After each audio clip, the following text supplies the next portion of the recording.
le agradecemos a la Biblioteca Benjamin Franklin de la Embajada de Estados Unidos el poder hacer la transmisión, al menos de una de las pláticas que estamos, del taller que estamos llevando a cabo sobre emprendimiento en el área de biotecnología. Y tenemos el honor de contar con la ingeniera Enriqueta Molina, que nos va a hablar sobre los sistemas de protección y la propiedad intelectual en biotecnología, muy enfocada a todo lo que es recursos genéticos. Y bueno, pues muchísimas gracias. Y nada más, si tienen preguntas los que están en la transmisión, háganlas por escrito y vamos a tratar de tenerlas todas aquí al final para poder contestarlas. Gracias. Muchísimas gracias.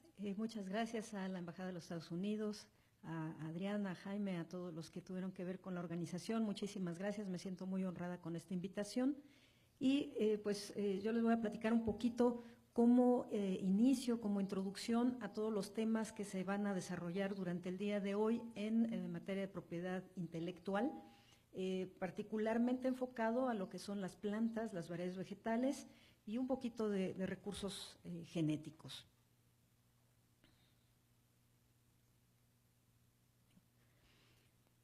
En primera instancia, bueno, ya se platicó un poquito con las presentaciones que tuvimos durante la mañana con respecto a la propiedad intelectual.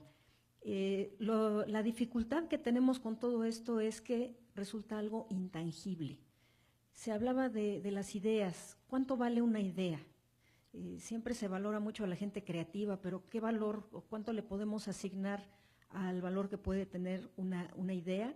Y más importante todavía, o igual de importante, es cómo podemos proteger esta innovación, para qué, cómo, a quién le va a interesar y cómo todo esto nos puede ayudar a favorecer la inversión, a promover especialmente la generación de tecnología en el sector agropecuario, en donde tenemos grandes retos, como también pues lo sabemos, en la medida que tenemos que alimentar a una cantidad extraordinaria de población con requerimientos no solamente calóricos, sino además nutricionales. Hoy día no solamente queremos comer bien, sano, si se puede orgánico, producido de manera sustentable, que no tenga pues ninguna, que sea amigable con el ambiente, ¿verdad? Y además que se le haya pagado de manera justa al productor. Todos esos son retos que implican pues toda un desarrollo científico, tecnológico y de innovación. En este sentido es que la biotecnología es una herramienta más, pero es una herramienta fundamental que tenemos o tendríamos que estar aprovechando mejor, especialmente en nuestro país, en el que pues se ha visto inmersa en una serie de interpretaciones y de desinformaciones pues no siempre muy afortunadas. La propiedad intelectual puede constituir el principal patrimonio de una empresa, de una universidad, de una institución. Puede convertirse el valor de esta creación, de esta innovación, puede ser lo más importante que tengamos, ¿verdad? A veces, ¿cuál será el valor de una, iba a decir el nombre de la empresa, pero no sé, piensen en una marca muy famosa? ¿Cuál será el valor de la industria como tal, de los fierros, de la maquinaria para producirlo? Cuando realmente el valor es la marca, ¿verdad? Por eso es que se protege y por eso además ahora lo vemos, por ejemplo, en la industria del cine. ¿Qué tanto puede generar el que uno vaya y compre una entrada para el cine o todo lo que implica en todos los productos promocionales, ¿verdad? Todo lo que implica desde los libros para colorear para los niños, las figuritas, los personajes, y que en la comida venga impresa la imagen de los personajes. Bueno, esto va ligado a toda esta creación, a todos estos intangibles que finalmente pues lo que queremos es protegerlos. Va a haber más tarde una presentación en materia de propiedad industrial, pero solamente como para dar un panorama de todas las formas que podemos tener para proteger la propiedad intelectual. Podríamos, en el caso de la legislación mexicana, dividirla en tres partes. Lo que es la propiedad industrial, lo que son las variedades vegetales, que en el caso de otros países estaría incluida dentro de la propiedad industrial, y el derecho de autor. Yo me permito separarla porque es competencia de una legislación distinta, de autoridades distintas, y finalmente pues hay además una filosofía, una conceptualización distinta en el caso de las plantas y porque estamos hablando de algo vivo. Entonces, por eso es que lo separo. No vamos o no voy a desglosar ahora todas las partes, pero bueno, en el caso de propiedad industrial, pues están las patentes, las marcas, los diseños industriales, las denominaciones de origen, que pues ya a nivel internacional se han convertido en las indicaciones geográficas, y el propio secreto industrial. Todo eso queda regulado en el ámbito del Instituto Mexicano de Propiedad Industrial y de la Ley de Propiedad Industrial, que se platicará un poco más tarde. En el caso del derecho de autor, pues bueno, hablamos de las obras, de todo lo que tiene que ver con la parte artística, ¿verdad? No solamente lo escrito, sino, por ejemplo, la pintura, la poesía, toda esta parte. Y bueno, también aquí entra la parte del software, que es algo que ha causado, de acuerdo a los desarrollos que se tienen en las tecnologías de la información en los últimos años, pues ha causado también pues muchas discusiones sobre si es el mejor esquema, el mejor sistema para proteger los derechos de autor. Entonces, todas estas obras, se protegen a través de estos esquemas, incluso los ejecutantes, ¿verdad? Yo no nada más el autor de una obra, sino también los ejecutantes, las coreografías, todo esto puede ser protegido. Y en el caso de las variedades vegetales, que pues es al tema que me voy a enfocar un poquito más. Cuando hablamos de las plantas, tradicionalmente hablamos, sobre todo en el sector ahí con los biólogos, ¿verdad? Los agrónomos, hablamos del agua, el suelo y la planta. Entonces, esos son los elementos que pues desde que descubrimos la agricultura, pues son con esos con los que seguimos trabajando. No hemos avanzado tanto como para sacudir unos genes y crear vida. Entonces, tenemos que hablar de una mejor tecnología desde el punto de vista del agua, de un uso más eficiente del suelo o de la creación de sustratos distintos, ¿verdad? Que ahora que se habla de la hidroponía, bueno, no es tan reciente, de otro tipo de tecnologías, del clima, porque bueno, la agricultura pues esa es uno de sus principales retos, el que dependemos, el 80% de la agricultura en el mundo, ¿verdad? Depende de la lluvia, del clima, el suelo, el sol, en fin. Y, por supuesto, de los factores biológicos, las enfermedades y las plagas que van evolucionando. Por eso es que también, si uno lo ve en su propio organismo, ¿verdad? Lo que antes esta medicina era muy buena y me quitaba la gripa y ahora no, bueno, pues porque los bichos van evolucionando, con las plantas pues tenemos estos mismos problemas, estos mismos retos, y por ello la parte genética, la información que tiene a partir de la herencia que vamos seleccionando en el caso de las plantas, resulta fundamental para que podamos de este aprendizaje, de esta elucidación que vamos haciendo de la genética de las plantas, pues es lo que nos puede ayudar, bueno, y de otros organismos, por supuesto, es lo que nos puede ayudar a atender estos retos. Si vemos desde el punto de vista de las plantas, el valor que pueden tener puede ser desde un punto de vista ecológico dentro de la parte ambiental, por supuesto un valor económico, desde el punto de vista de generación de recursos, desde el punto de vista social y cultural, y es ahí donde las plantas adquieren una sensibilidad distinta, porque no solamente nos alimentamos con las plantas, sino que tienen todo un simbolismo y forman parte de nuestras tradiciones y de nuestra cultura, y por supuesto desde el punto de vista alimenticio, nutricional, en el que pues todos estos recursos que tenemos, especialmente en México como un país megadiverso, uno de los 5 países con mayor diversidad en el mundo, a pesar de tener un territorio no tan grande, y pues el poseer todos estos recursos genéticos, toda esta diversidad, pues debería de ser una riqueza que tendríamos que aprovechar, ¿verdad? Un oro verde que tendríamos que estar aprovechando mejor, solamente como pues ejemplificar algunos tipos de usos que podemos tener las plantas, no solamente alimenticios, sino ornamental o de otro tipo, digamos recreativo, no sé, como sería el caso del chicle, ¿no? Del tabaco, desde el punto de vista industrial, o ustedes pensaron que iba a decir las bebidas, ¿verdad? Pero bueno, pues también todo el tequila, que es el más famoso, pero está el bacanora, el pulque, en fin, una serie de productos que se elaboran a partir de las plantas, la vainilla, el achiote, que se utilizan para la construcción también, por ejemplo, el guano, o para el biodiesel, en el caso de la jatrofa, en fin, hay toda una serie de plantas que se utilizan con fines no alimenticios.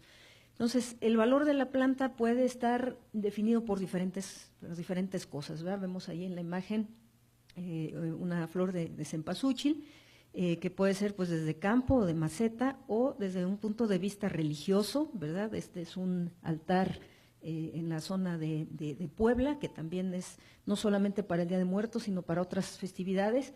Y bueno, pues esta es una imagen también de un dios hindú, en donde las flores que se utilizan también es cempasúchil. Entonces, fíjense cómo una misma planta, a lo mejor culturas muy distintas, pero cómo nos unen pues finalmente las plantas. Y por supuesto, bueno, pues también los usos industriales, el que tengamos pues carne de pollo muy amarillita y la yema del huevo sea muy amarillita, pues se debe también al cempasúchil. Entonces, las oportunidades que nos pueden dar las plantas pues son muy diversas. Estas son unas gomitas de verdolaga. Espero que todos hayan comido verdolagas en algún punto, pero seguramente si ahorita hacemos una encuesta, pues a lo mejor es un par de veces al año, y yo les digo, pero los productores que producen la verdolaga comen todo el año, ¿verdad? Entonces, este es un problema de la baja utilización que tenemos de las plantas nativas, a las que no les damos el valor hasta que alguien más se los da, y entonces es cuando pues nos lamentamos y decimos que cómo es posible que las patentes y la propiedad intelectual la tengan otros, ¿verdad? Cuando nosotros mismos no valoramos ni siquiera en alimentarnos de este tipo de productos. Hoy resulta que la verdolaga, que en algunos libros todavía aparece ahí como maleza, incluso en algunos estados, aquí en México, pues no sabemos para qué se utiliza, dice, me salió ya una planta, ¿verdad? Y no sabemos que es comestible. Pero bueno, pues está catalogada ahora en algunas publicaciones, hay algunos artículos que por supuesto son del extranjero, donde lo catalogan como el alimento del futuro por su alto contenido en omega 3. Entonces, quien coma verdolagas vivirá por siempre joven. Bueno, en el caso de la dalia es la flor nacional, hay un decreto que hace 50 años, ya 52, la designan como la flor nacional, y tiene usos no solamente ornamentales, sino también alimenticios y medicinales, ¿verdad? Tiene un alto contenido de inulina y por tanto es excelente para la gente que tiene que controlar por cuestiones de diabetes el contenido de la glucosa en la sangre. En el caso de, esta es una foto del pericón, que es un pariente del cempasúchil y que se utiliza para los esquites y los tamales y otras cosas, y bueno, pues también tiene un uso como bioplaguicida para inhibir el ataque de las plagas. Entonces, si vemos todo el potencial que tienen las plantas, pues entonces, ¿qué nos falta? Bueno, nos falta investigación, nos falta innovación, y por eso es que necesitamos ir desarrollando estas plantas, porque no basta descubrirlas, ¿verdad? El descubrimiento, aun cuando sea algo que no haya sido descrito, pues hoy en día ya no es sujeto a protección. Entonces, y cuando así sucede, pues esto es otro tema, ¿verdad?, que hablamos de biopiratería. Entonces, lo que queremos es desarrollar toda esta diversidad, estos regalos que ya tenemos en cuanto a la diversidad o la selección que han hecho las propias comunidades agrícolas e indígenas, y aprovechar esta variación genética para poder buscar características que se hereden, por eso la importancia de la genética y la biotecnología, y características deseables, que pueden ser desde la calidad, el rendimiento, ciertas características.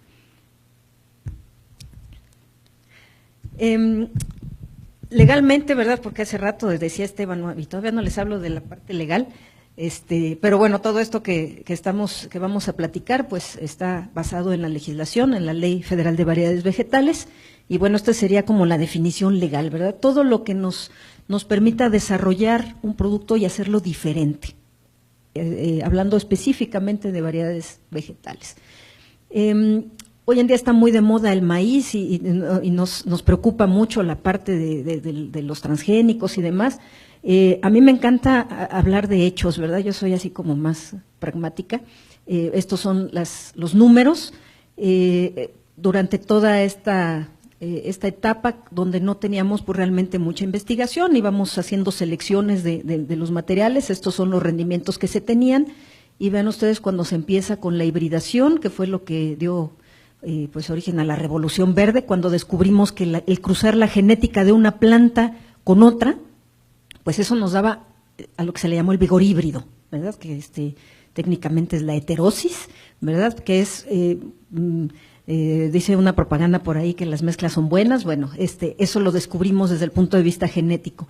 Y pues vean el crecimiento exponencial que se está teniendo gracias a la investigación. Entonces, los retos que se tienen son amplios, pero bueno, pues también las expectativas son amplias. Este es otro ejemplo, este es el caso de una enfermedad, esta es una variedad que es resistente, este es un hongo, es una variedad de Chile. Entonces, pues vean ustedes, el que no estemos aplicando un producto químico, sino que sea la propia genética de la planta. Esas son las oportunidades que se tienen, pero eso requiere investigación, con investigación y con más investigación, ¿verdad?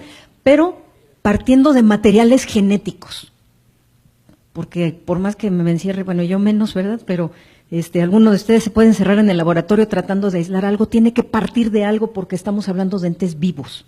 Por eso es que tiene un esquema distinto de protección de la propiedad intelectual, todo lo que hablamos de plantas, tanto de variedades vegetales como recursos genéticos, que digamos que sería el paso previo a una variedad vegetal ya desarrollada.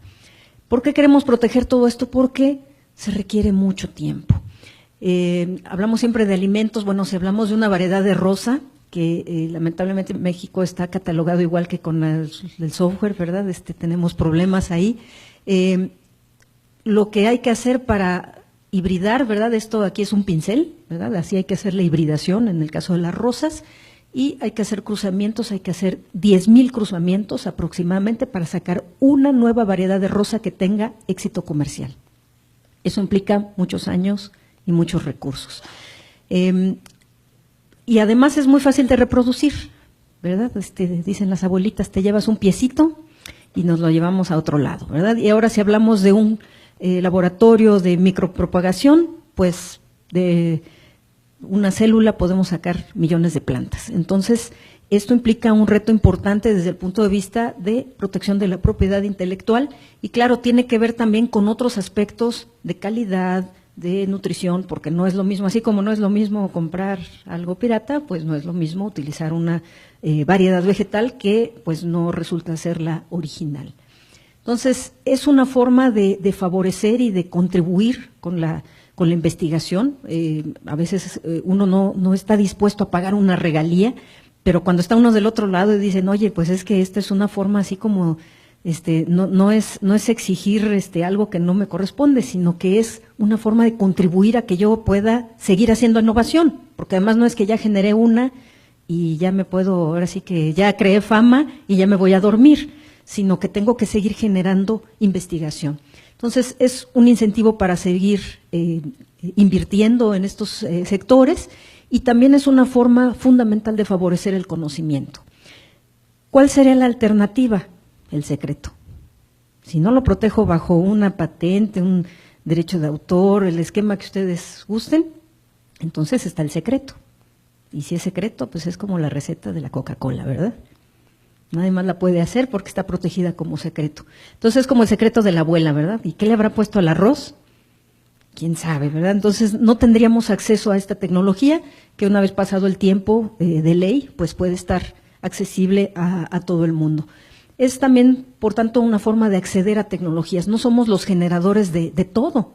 Estamos en un mundo en el que necesitamos y hay una interdependencia con otros países. Entonces necesitamos también, a lo mejor generamos variedades de maíz, pero quién sabe si de rosa, ¿verdad?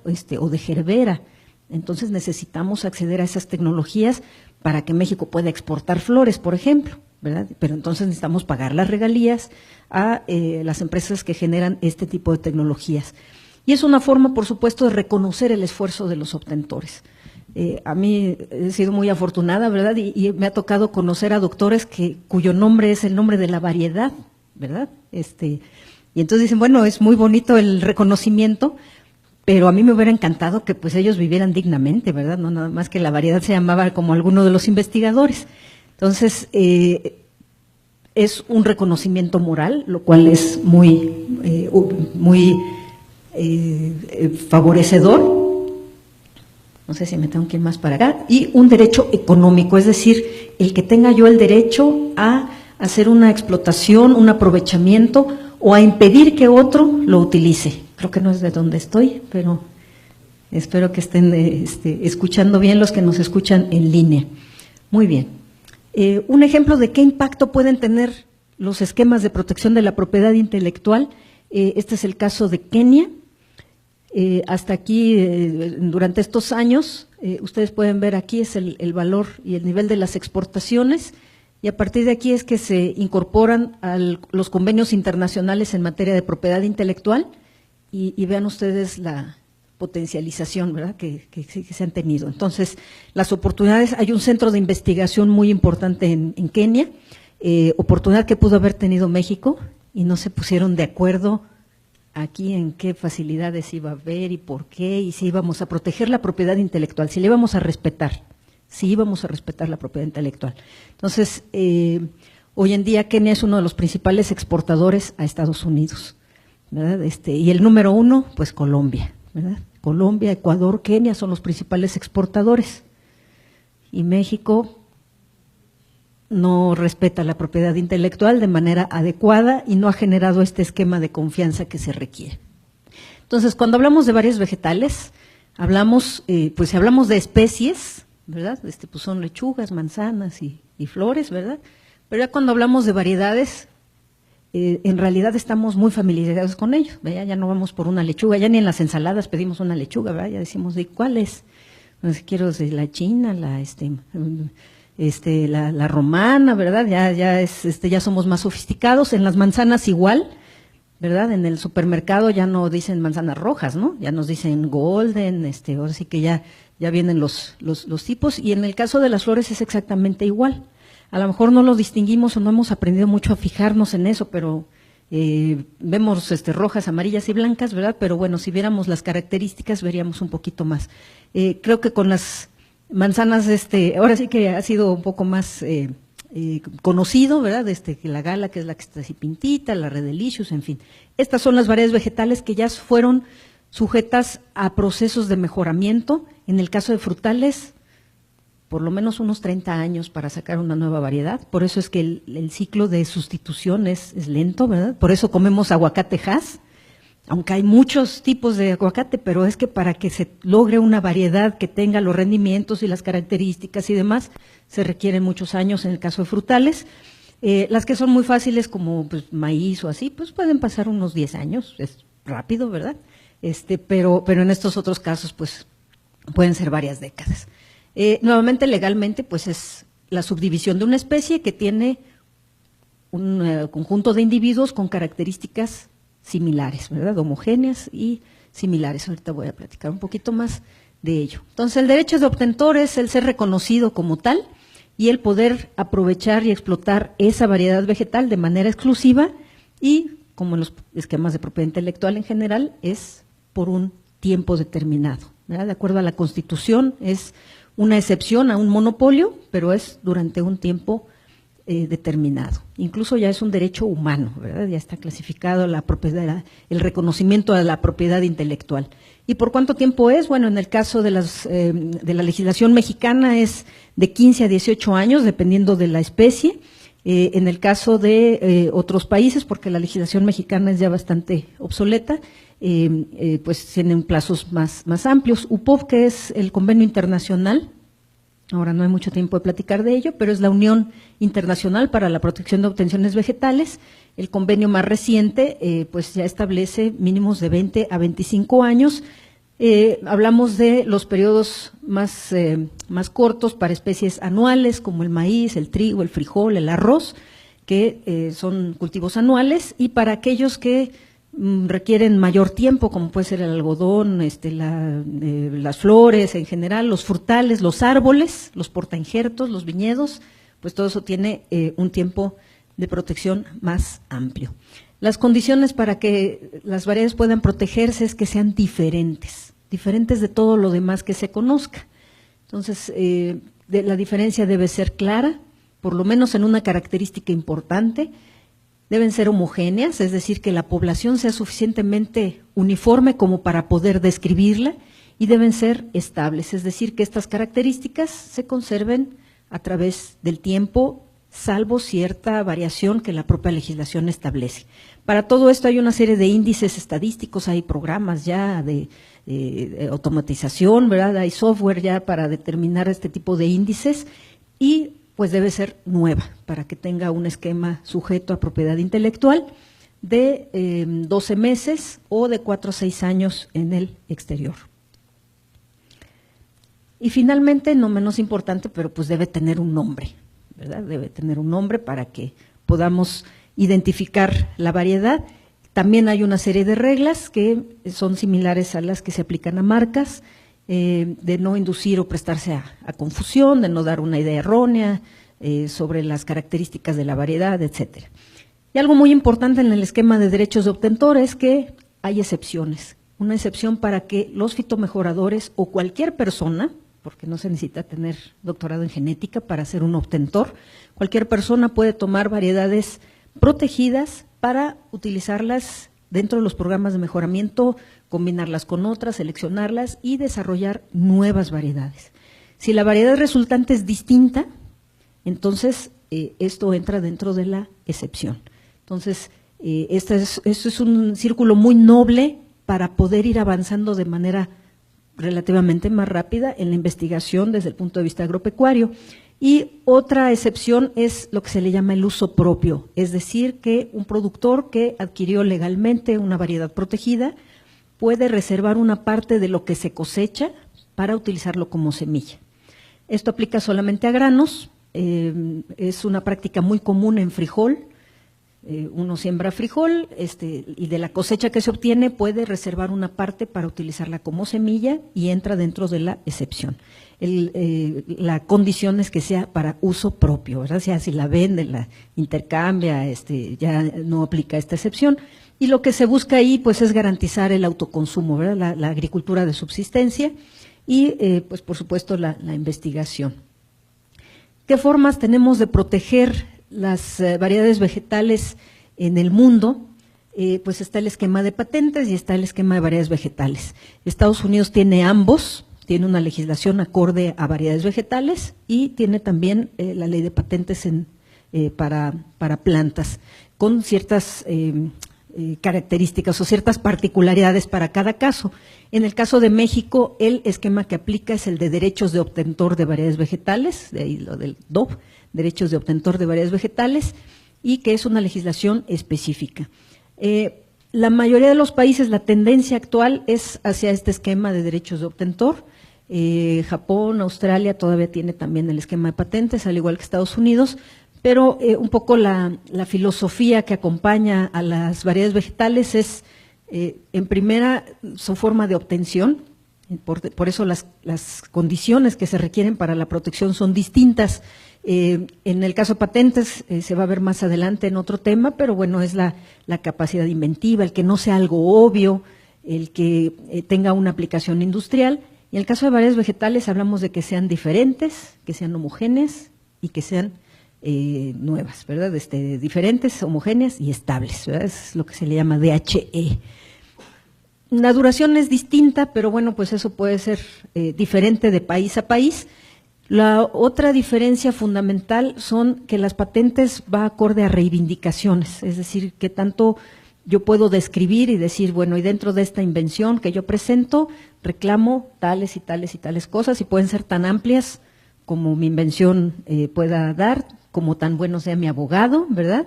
Y como el examinador lo permita, pero puede ser muy amplio, ¿verdad? La legislación, en general, el principio es de que todo es patentable bajo el sol, ¿verdad? En el caso de variedades vegetales es no solamente el material de propagación. Esto está acotado a la legislación mexicana, que como les decía ya es bastante obsoleta, pero en un sentido más amplio hablaríamos de la variedad vegetal, pero no de lo que ocurra con ella. Ahorita voy a detallar un poquito más eso, y las excepciones que, como decía, pues son muy importantes desde el punto de vista de las variedades que estamos hablando de algo vinculado a la alimentación. ¿Qué pasaría si tuviéramos otros esquemas? Bueno, esta es una variedad vegetal de frijol amarillo, ¿verdad? Seguramente todos han, sobre todo si fueron al noroeste, ¿verdad? Es muy común por allá, el frijol amarillo, azufrado, ¿verdad? ¿Qué pasaría si fuera una patente? Bueno, con una patente podríamos reclamar el color amarillo del frijol. Y entonces cualquier frijol amarillo tendría que pagarme regalías porque yo soy el dueño del color amarillo en el frijol. Si les parece exagerado, este es un caso real. Es una patente concedida en 1994 por la Oficina de Patentes de Estados Unidos, que fue abrogada más tarde, ¿verdad? Unos años más tarde, como 7 años más tarde. Pero esta fue una patente que en su momento se otorgó y que implicó la revisión de las políticas públicas también, por lo menos en el caso de México. Me voy un poquito más rápido. La variedad vegetal no es una marca, ¿verdad? No es azufrado pimono y esa es mi denominación, sino que es la variedad vegetal. A nivel internacional, como decía, está el convenio de la UPOV, que es la Unión Internacional para Protección de Obtenciones Vegetales, y como ven aquí señalado en verde, pues es el esquema más adoptado a nivel internacional. Hay estos que están aquí en amarillo, son países que ya han empezado acercamientos con esta organización, y los que están en color rojo es que pues están en el proceso, ¿verdad?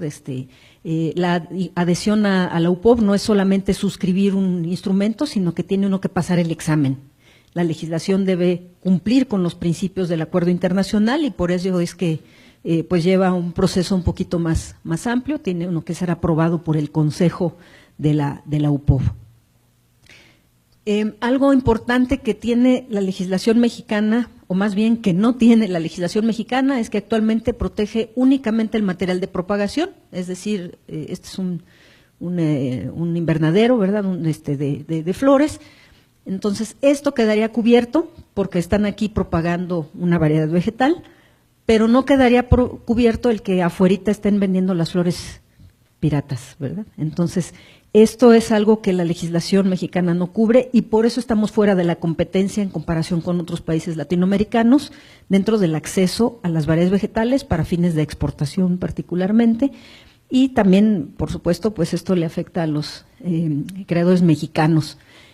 ¿Cómo se describen las variedades y cómo determinamos si son diferentes o no?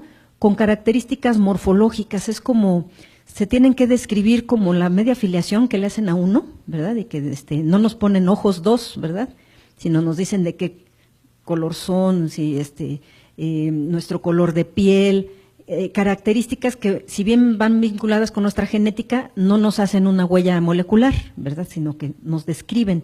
Eso hacemos con las plantas. Entonces, características que desde el punto de vista de calidad o de rendimiento no tienen ninguna implicación, sino de identificación. Entonces, este es un caso, ¿verdad? En el caso de aguacate, este anillo que tiene aquí y que esta variedad no, bueno, esa es una característica que se puede utilizar para describir. Por supuesto, las coloraciones, esta es una característica también que se puede utilizar. La distribución de esos colores, ¿verdad? Estas son hojas de variedades de amaranto. Entonces, esta que tiene esta mancha, bueno, esta es una característica genética que se manifiesta de manera morfológica. Entonces, no sabemos qué gen le da esto, ¿verdad? No se ha hecho ese estudio, pero sí tenemos esto que es algo que se hereda. Entonces, eso nos permite identificar la variedad vegetal. Como les decía, las variedades deben ser diferentes, homogéneas y estables. Este es un ejemplo de variedades de amaranto.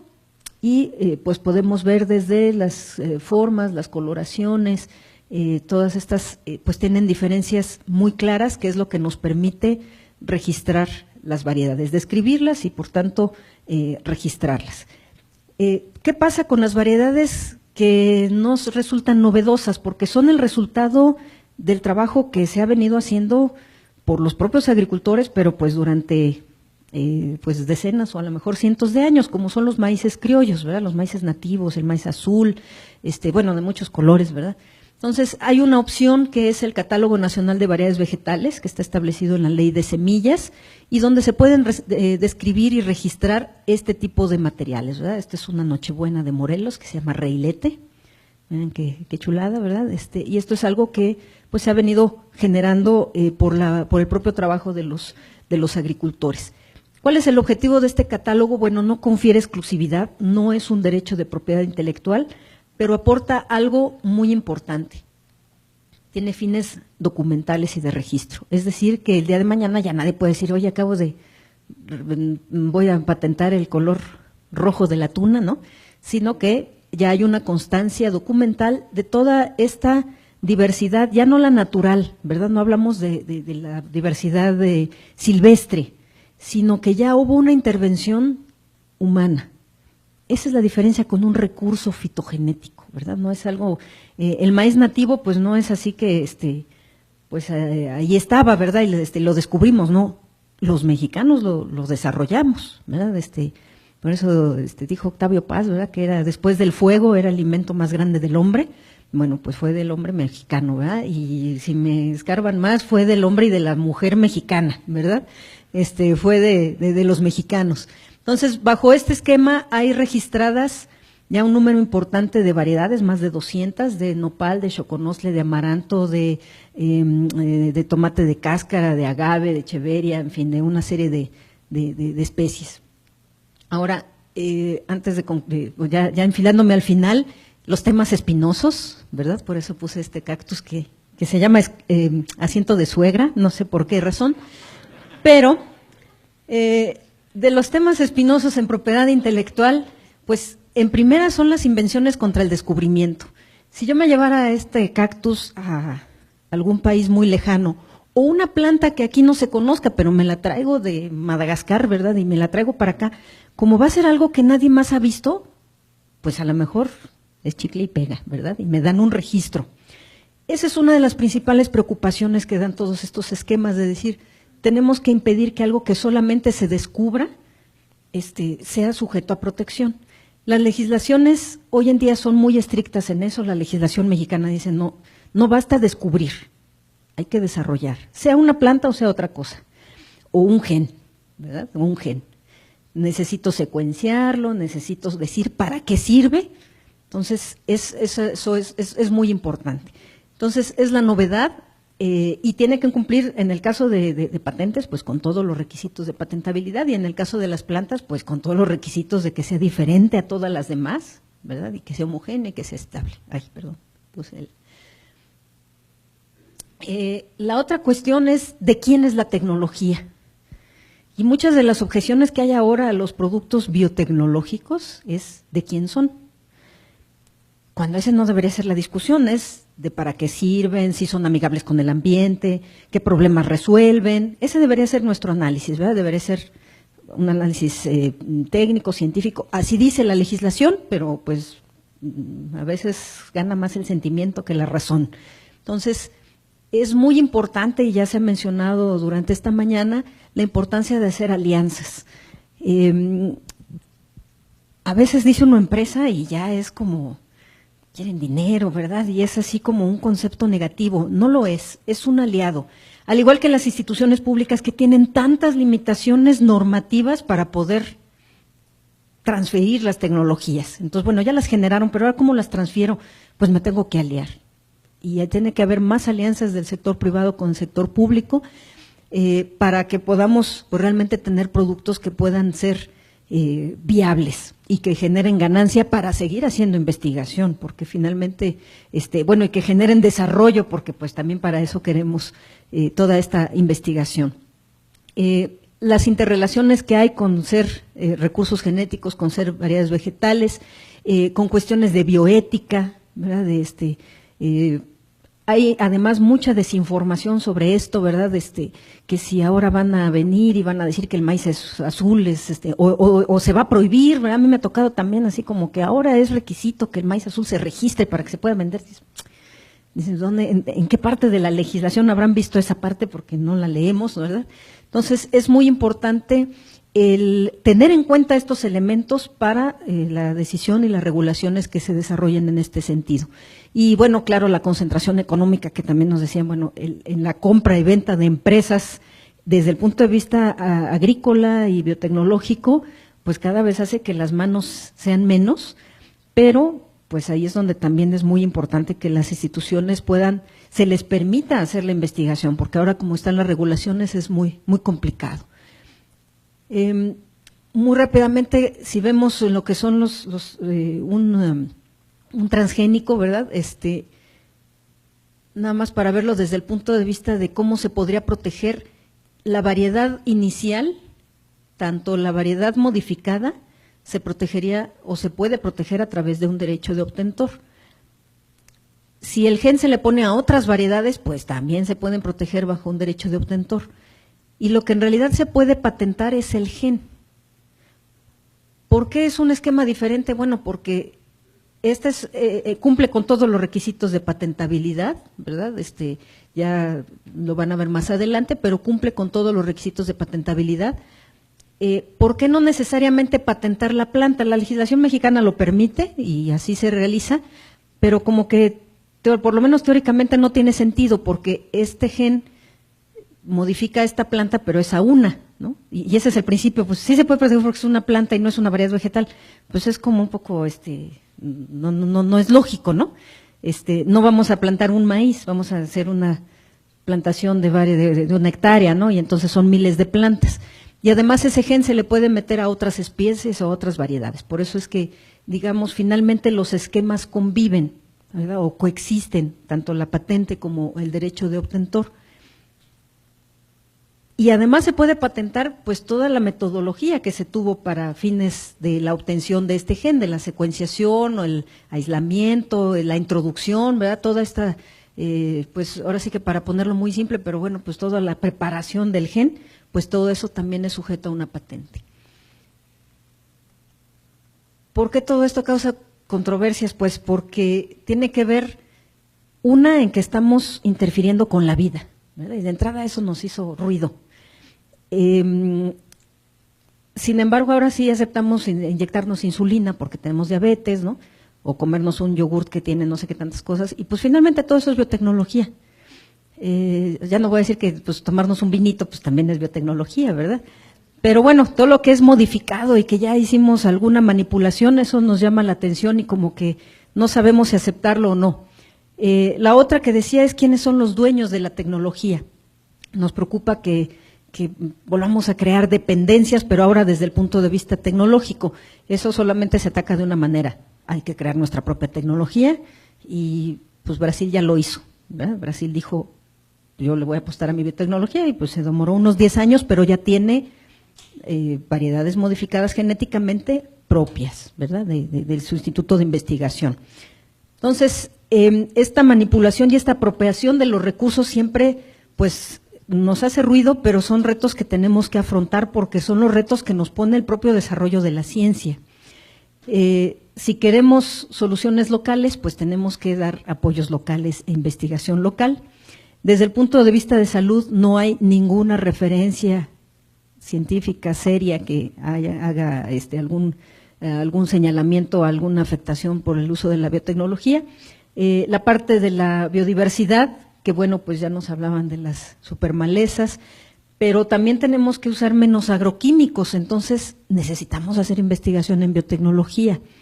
Y la cuestión de la información, ¿verdad? La percepción pública es también un problema, pero no se va a hacer problema si nos informamos mejor.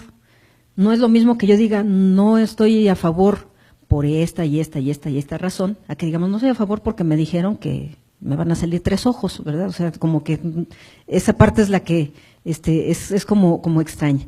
Entonces, desde el punto de vista de política pública, si nos interesa establecer instrumentos para rescatar y preservar y conservar nuestros recursos, pues necesitamos generar ese tipo de instrumentos que no tienen nada que ver con la parte de aprovechar la biotecnología. Y curiosamente los pocos apoyos que había en este sentido, pues ahora se han reducido bastante. Entonces es curioso porque dices, a ver, mejor no aprovechamos la biotecnología, pero y tampoco conservamos, pues como que es un poco contradictorio. Necesitamos hacer las dos cosas, ¿verdad? Porque además son independientes, tendríamos que buscar más bien un equilibrio entre estas alternativas. Y bueno, para ahora sí ya ir cerrando, en el caso de los recursos fitogenéticos, que es como los maíces criollos, por ejemplo, es esta parte intermedia que no son los maíces híbridos, pero tampoco es una planta silvestre. Son recursos en los que ya hubo una modificación o que requieren de la mano humana para sobrevivir. Necesitan que vayamos y los reguemos y que los cuidemos, y porque si no, no sobreviven de manera natural. Entonces, es este paso intermedio en donde hay ya varios convenios internacionales en los que se habla de la conservación y del uso sostenible de estos recursos fitogenéticos para la alimentación y la agricultura. Y habla de algo muy importante desde el Convenio de la Diversidad Biológica, fíjense, en 1992, y ya habla no solamente de este reconocimiento, sino de que, pues, ¿y cuánto le va a tocar a México por ser el centro de origen de la Nochebuena? Pues a lo mejor de esa ya no, porque ya fue hace mucho tiempo, pero seguimos teniendo mucha diversidad. ¿Cómo vamos a retribuir a las comunidades que han conservado y desarrollado estos recursos? ¿Cómo vamos a promover una agricultura y una seguridad alimentaria? Pero ¿cómo vamos a reconocer esa contribución de los agricultores que han sido los que han generado finalmente estos recursos y los han conservado y los han seleccionado? No los han mantenido ahí, tampoco los guardaron en un closet, ¿verdad? Así en una cubeta abajo de la cama, no. Los han mantenido, los han intercambiado. Entonces, ¿cómo vamos a proteger esto? ¿Cómo vamos a proteger el conocimiento tradicional? ¿Cómo los vamos a involucrar en la toma de decisiones, en la definición de políticas públicas que tengan que ver con la conservación y el uso de estos recursos? Pues tristemente estos son los avances que se tienen a nivel internacional. Y yo aquí les iba a poner un pañal, pero me dio pena. No tenemos nada. No hay nada en la legislación mexicana. Lo único que hay es que, bueno, si voy a hacer biotecnología tengo que tener el consentimiento previo informado. Pues hay una mención muy pequeña en la Ley General de Equilibrio Ecológico, pero eso es todo. No hay realmente un reconocimiento a los derechos del agricultor, no hay ninguna forma, o sea, si yo voy mañana a una comunidad y le pregunto ¿cómo le haces tú para tal?, me llevo su planta, su conocimiento y todo, no hay una ley que me obligue a hacer algo ahí, a hacer un acuerdo de transferencia, a definir las condiciones con las cuales vamos a intercambiar y con las cuales en el futuro, cuando a lo mejor dentro de 20 años, pero cuando yo tenga un desarrollo, ¿cómo voy a retribuir a esa comunidad que me dijo cómo y que me dio el recurso? Bueno, hoy día llevamos un par de décadas discutiendo en México la importancia de estos temas y no tenemos una sola regulación. Perdón la indignación, pero bueno.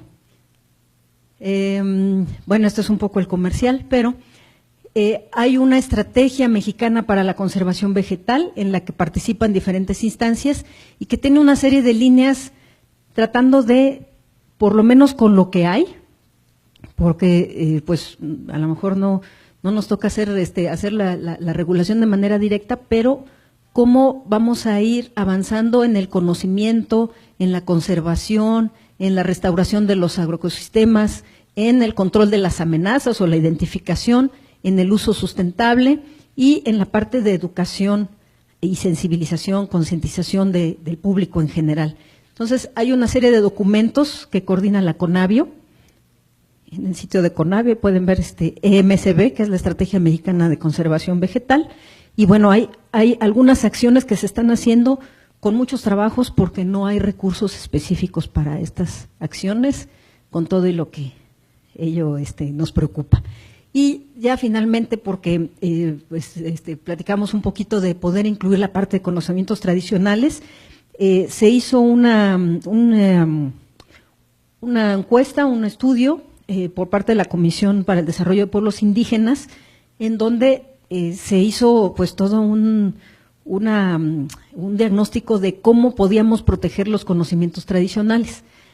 ¿Qué es lo que nos preocupa? Pues igual que en los recursos genéticos, evitar la apropiación ilegítima. Entonces, una forma pues son las bases de datos. Eso lo está haciendo la India, lo está haciendo China, donde mucho del conocimiento tradicional los ponen en bases de datos.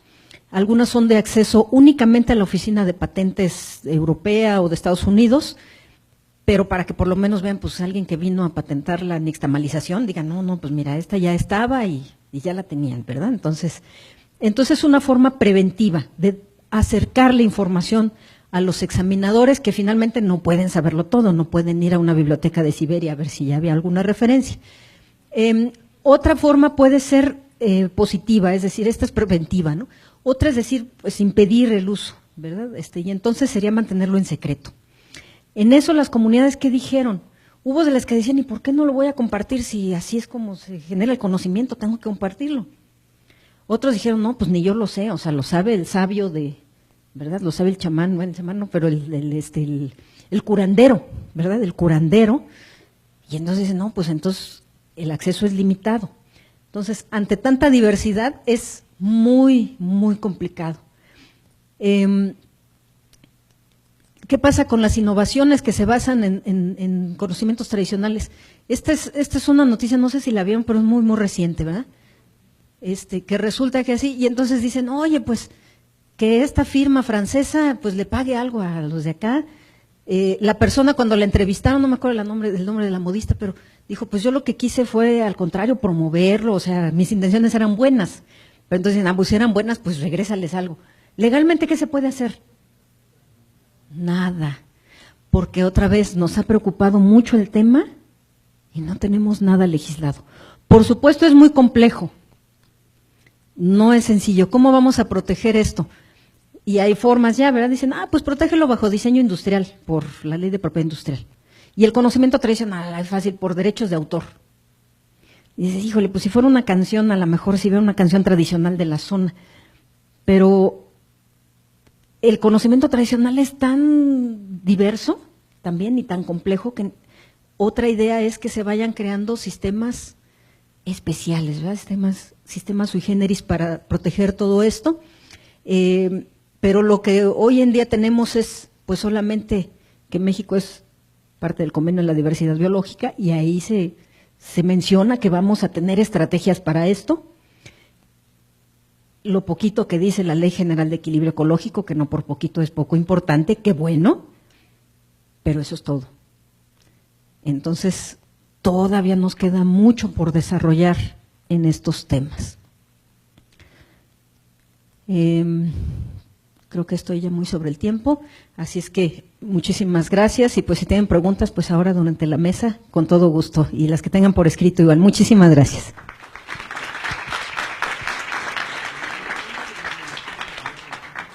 Bueno, si hay preguntas aquí de una vez para Enriqueta.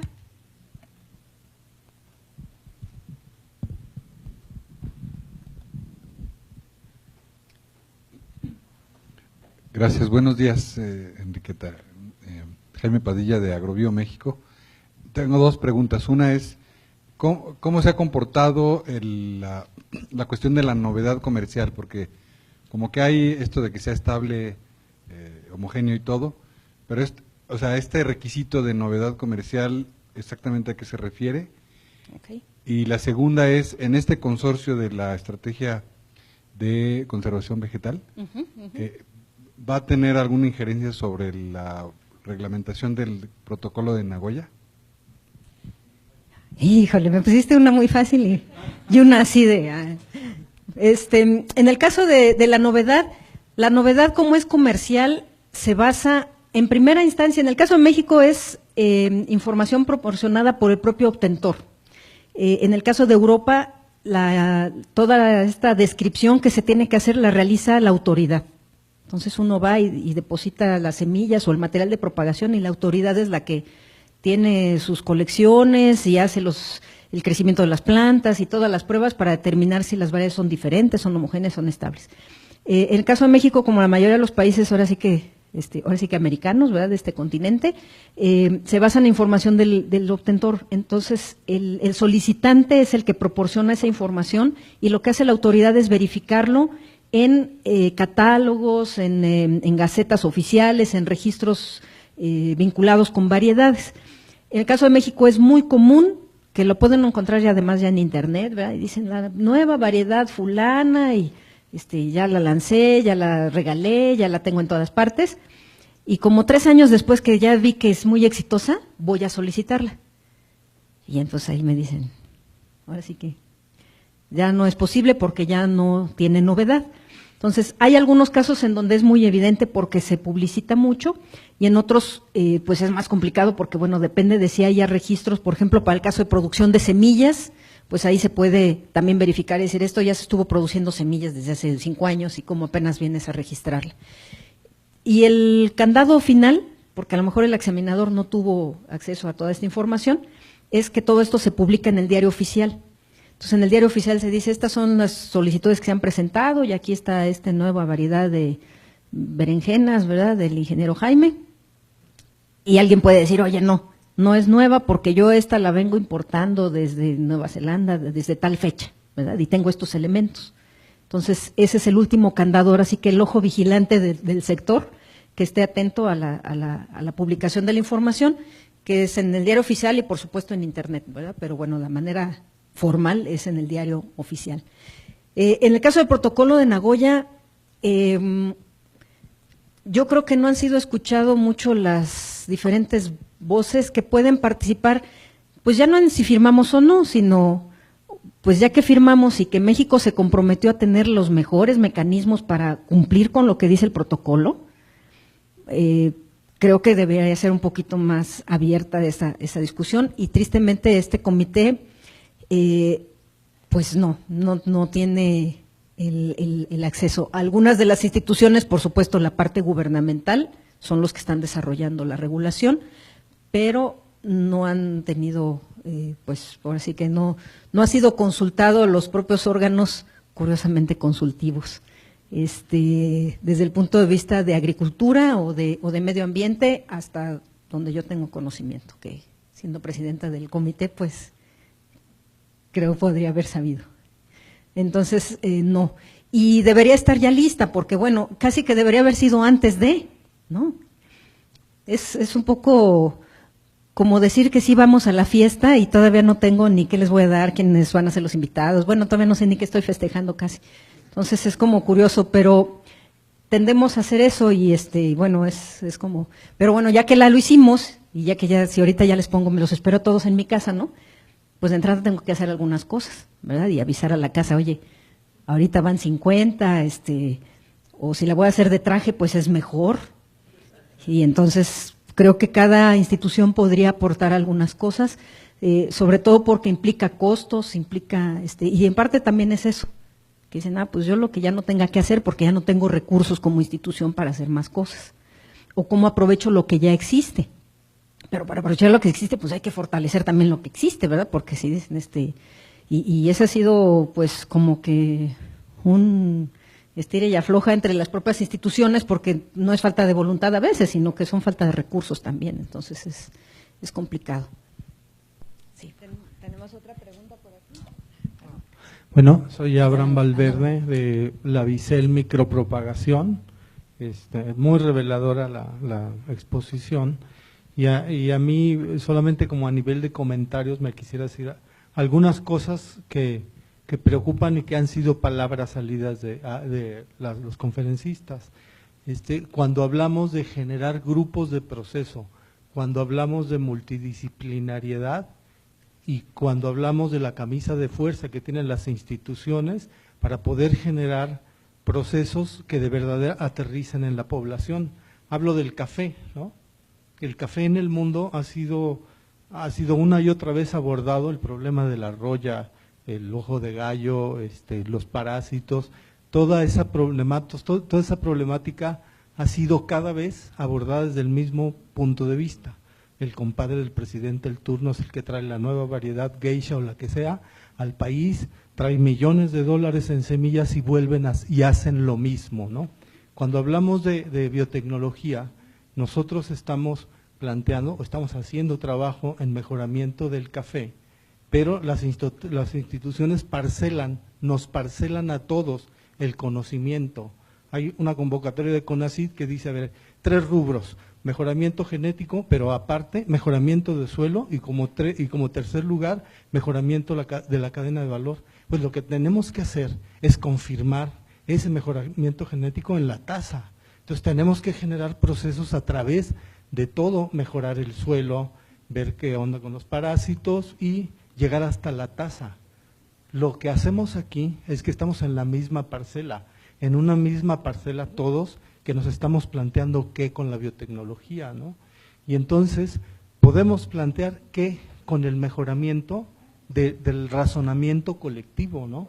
Que con el expertise que cada uno tiene en diferentes áreas, y si nosotros estamos hablando de fitomejoramiento a través de radiación gamma, estoy seguro que hay una cantidad de procesos aquí que pueden complementar. Creo que eso es lo que nos falta en este país para abordar mejor las cosas. Sí. Coincido, ahora sí que nada más en lo que llegue el micrófono, no me extiendo nada, pero coincido plenamente.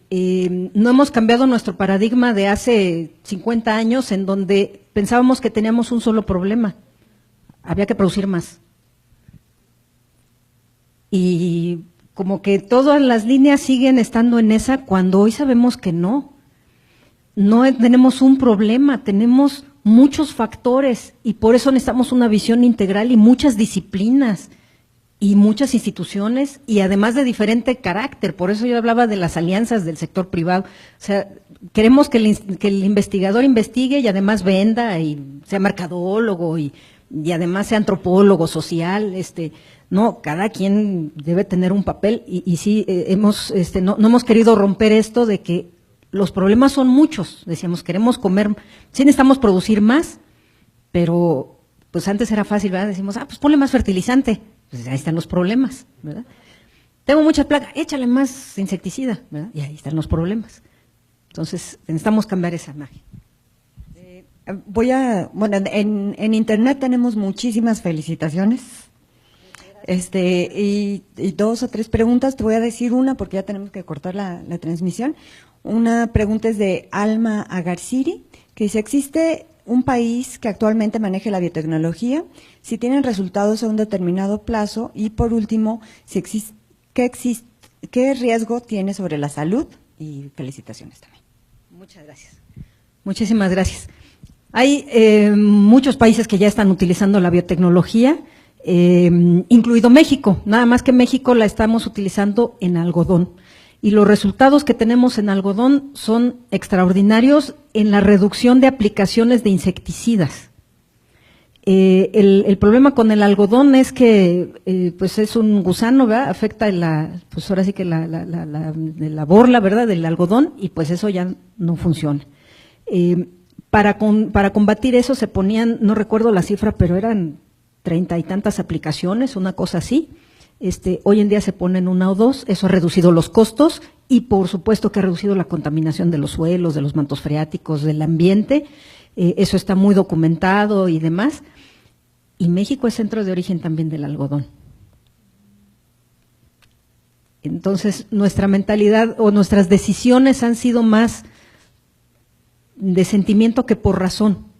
Yo soy una defensora de los maíces nativos mexicanos y no estoy en contra de la biotecnología, de ningún modo, porque creo que así como podemos coexistir los de las lomas y los del Abondojito, pueden coexistir muchos tipos de agricultura como lo ha hecho hasta ahora, ¿verdad? Entonces, creo que lo que no se vale es no permitir la investigación.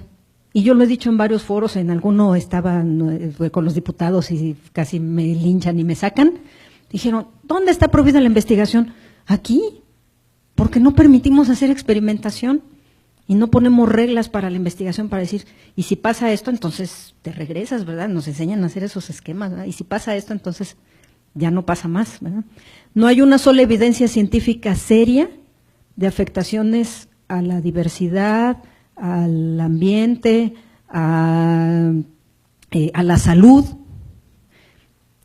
Y yo le digo, bueno, incluso con el doctor Luis Herrera Estrella, ¿verdad? En alguna ocasión dijo, yo creo que es más riesgoso comerse unos tacos de carnitas, ¿verdad?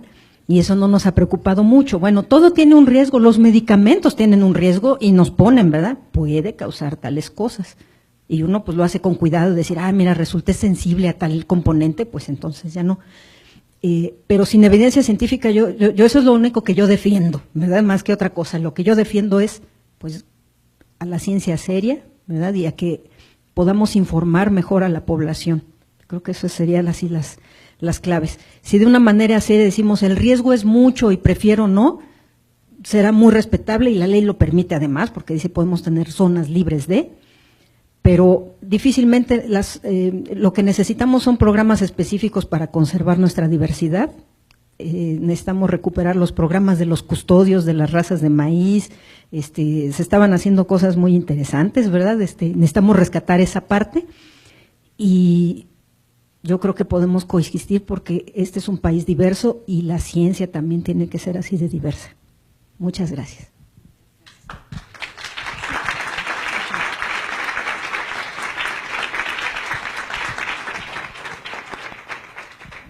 Pues vamos gracias a los que nos escucharon en vía internet, y vamos a continuar con las preguntas y la discusión aquí también preguntas para Enriqueta y para el resto de los expositores que ahorita, si se me vienen para acá para que puedan